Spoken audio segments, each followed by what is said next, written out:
अधिकारी संबंध। और अब चौथी बात, भागवत का प्रयोजन क्या है?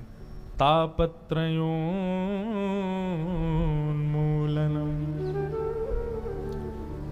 3 प्रकार के ताप होते हैं हमारे जीवन में, आदि दैविक, आध्यात्मिक, आदि भौतिक। बंधुओं, भक्त बन जाने से, वैष्णव बन जाने से जीवन में कभी कष्ट नहीं आएगा, ऐसा नहीं है। कष्ट आएगा। यदि भक्त बन जाने से कष्ट नहीं आते तो महाभारत का युद्ध ही नहीं होता कभी।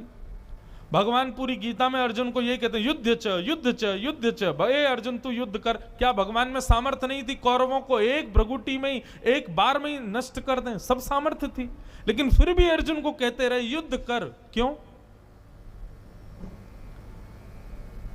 ठाकुर जी के आश्रय में आने से कष्ट दूर नहीं होते, बस कष्ट का अनुभव नहीं होता। मैं अपनी कथा में एक आजकल की भाषा में एक बात कहता हूं कि भक्ति क्या है? एनेस्थीसिया का इंजेक्शन है भक्ति।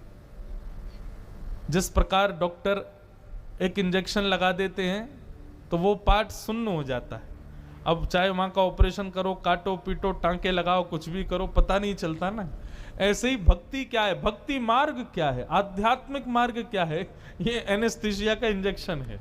मतलब कष्ट तो जीवन में आएंगे, जीवन में रुकावटें भी आएंगी, जीवन में बहुत विषम परिस्थितियां, पहाड़ गिरेंगे ऊंचे ऊंचे, लेकिन अनुभूति नहीं होगी, अनुभव नहीं होगा, उसका ज्यादा प्रभाव नहीं होगा हमारे ऊपर। सांसारिक व्यक्ति का स्वरूप कैसा है? जरा सा जुकाम हो जाए महाराज दुखी डोलता है सब जगह,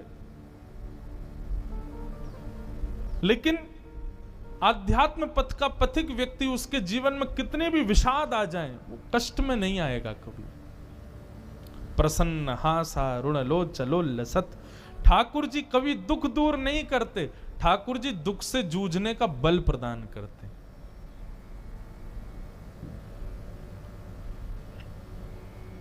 कई बार लोग कहते हैं, महाराज जी आप तो कथा करते हो, आपके जीवन में दुख कैसे आ गया? अरे इस संसार का एक नाम शास्त्रों में पता है क्या है?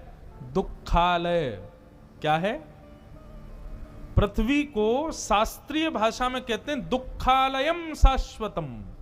दुखालय, जैसे पुस्तकों के संग्रहालय को पुस्तकालय कहते हैं, विद्या अर्जन करने वाले स्थान को विद्यालय कहते हैं, भोजन जहां किया जाता है भोजनालय, ऐसे ही जहां दुख ही भोगे जाते हैं उसको दुखालय।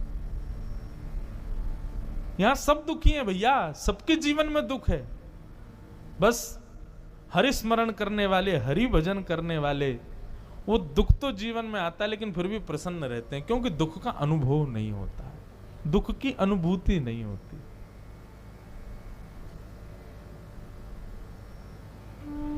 ऐसा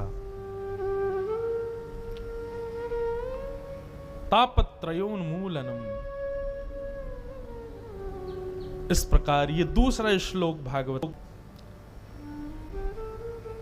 निगम कल्प तरोर्गलितम फलम सुखमुखादमृतद्रव संयुतम पिबत भागवतम रसमालयम मुहुर्हो रसिका भुवि भावुका। श्रीमद् भागवत में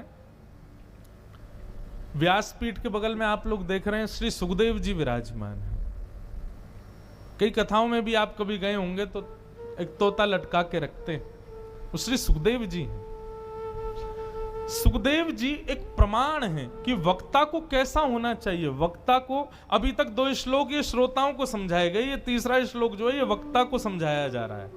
वक्ता को कैसा होना चाहिए? सुख के जैसा होना चाहिए, एक तोते की भांति होना चाहिए। सुख का स्वभाव क्या होता है? तोते का स्वभाव होता है कि भूखी चील सेब के वृक्ष पर, आम के वृक्ष पर बैठती है, लेकिन फिर भी सेब और आम नहीं खाती। कबूतर भी उन वृक्षों पर बैठता है लेकिन उन फल को नहीं खाता। लेकिन तोता जब उस वृक्ष पर जाकर के बैठता है तो अपनी वनस्पति की विद्याओं से श्रेष्ठ फल को खोज लेता है, और खोजने के बाद उस फल में चोंच लगा के उसका रस लेता है, और रस लेकर के जब चोंच बाहर निकालता है तो 10-5 बूंद उसके नीचे गिर जाती हैं, और नीचे के कुछ छोटे छोटे जीव जंतुओं को भी वो रस प्रदान कर देता है। और तोते का एक और स्वभाव कि वो जिस फल में मुख लगाता है ना, वो फल कभी खराब भी नहीं होता। पुराने समय में दादा दादी नाना नानी वो ऐसा ही फल घुमा घुमा के देखते थे जिसमें तोते की चोंच लगी हो। क्यों? वो स्वयं भी रस लेता है और दूसरों के लिए जब फल देता है तो उसको भी रसयुक्त करके देता और मीठा करके देता है। ऐसा ही वक्ता को होना चाहिए। श्रीमद् भागवत रूपी फल है, पहले फल में मुख लगा के स्वयं रस में रसाबोर हो, रसयुक्त हो, रस से आस्वादित हो जाए, और फिर इस श्रीमद् भागवत रूपी फल को और मीठा करके सामने बैठे श्रोताओं को प्रस्तुत कर दे। इसलिए सुखदेव वक्ता को सुख स्वरूप माना जाता है। ये 3 मंगलाचरण हैं भागवत के, इन तीनों को हम प्रणाम करते हैं।